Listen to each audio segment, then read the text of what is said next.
Everyone. This is the second of our two presentations on the vocation and the mission of the laity.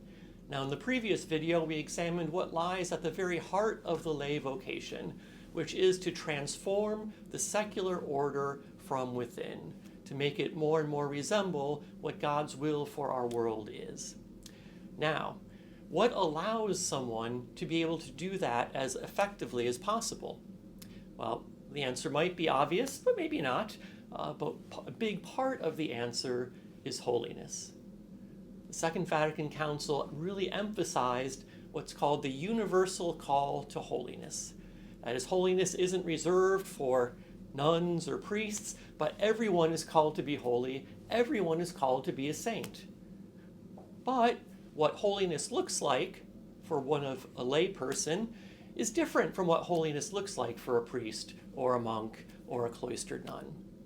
There's a really great quote that kind of hits on this from the U.S. Bishops' Conference, and it goes like this, quote, "Holiness is not limited to the sanctuary or to moments of private prayer.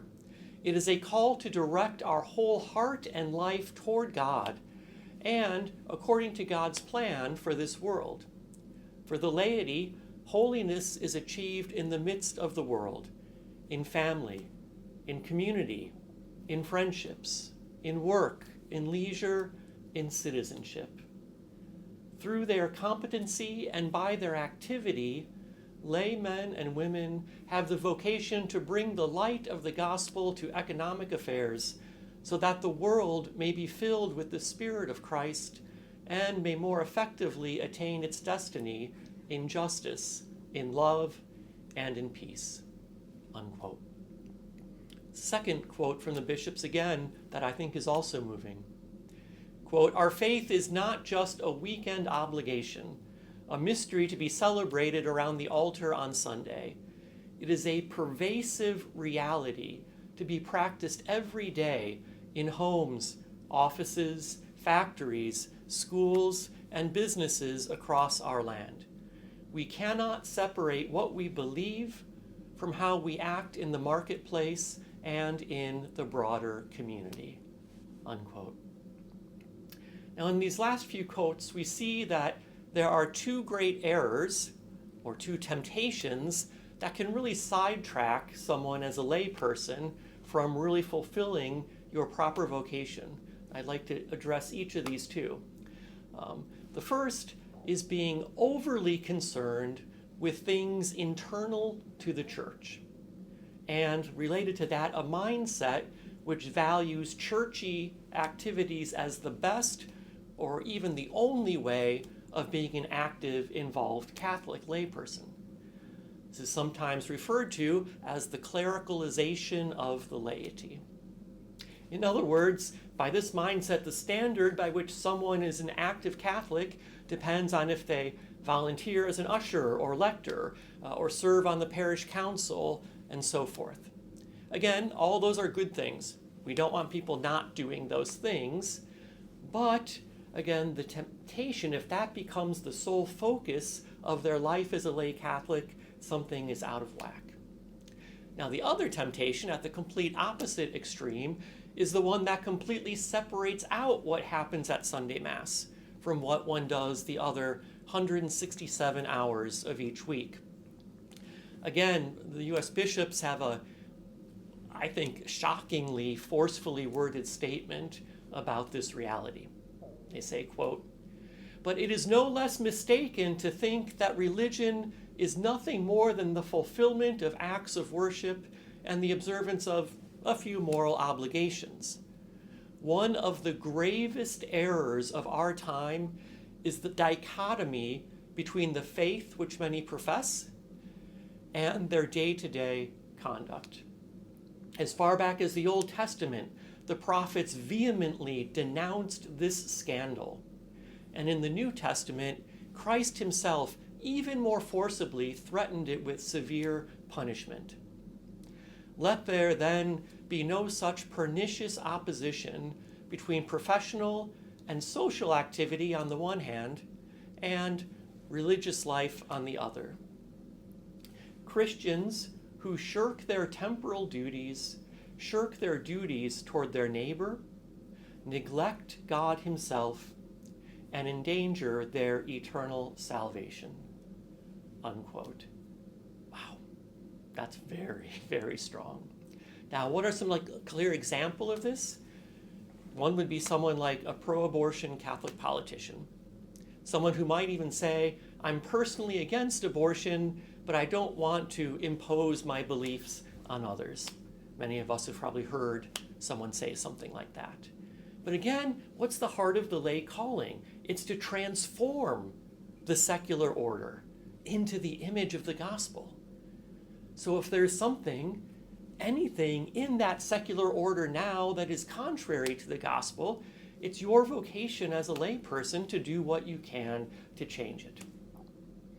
Or another way of looking at it, this is from St. John Paul II, and he worded it this way. It's more positive.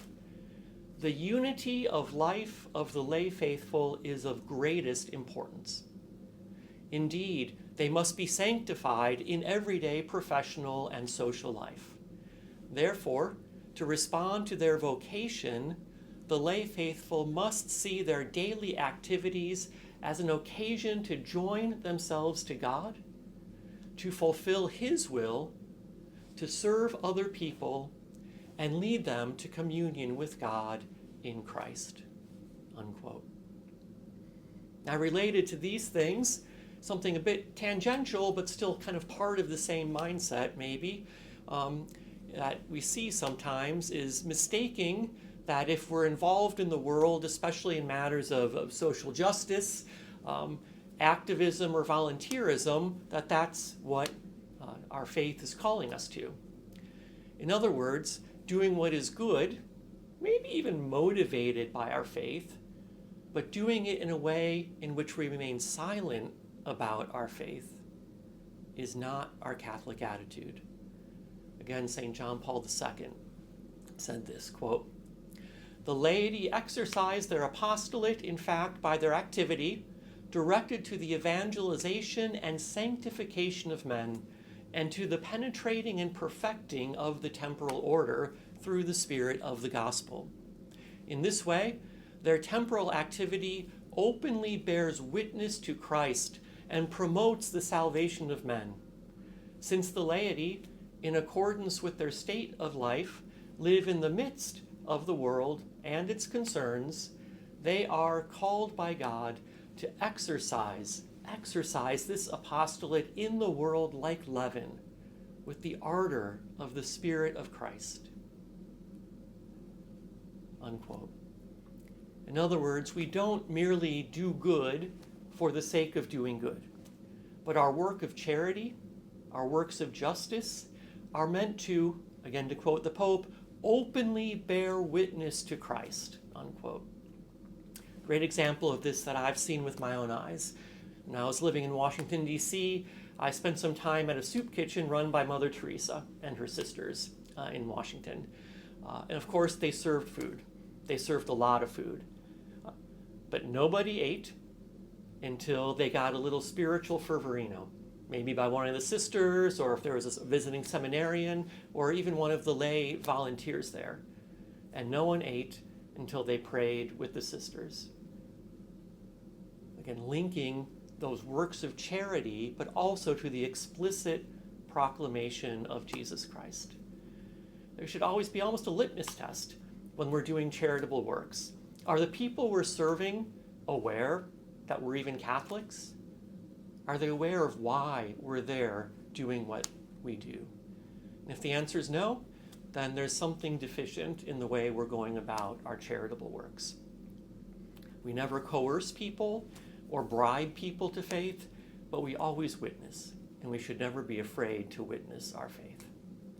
So in conclusion of this video series, your job as lay people, it's not that huge. I mean, it's just bring every person on the face of the planet to know and believe in Jesus Christ, and to transform every government, every business, every organization, every culture into one that upholds human dignity in line with the truths of the gospel. Piece of cake, right? Well, God's giving you the grace, so it's time for you to get out there and get busy. Vivat Jesus.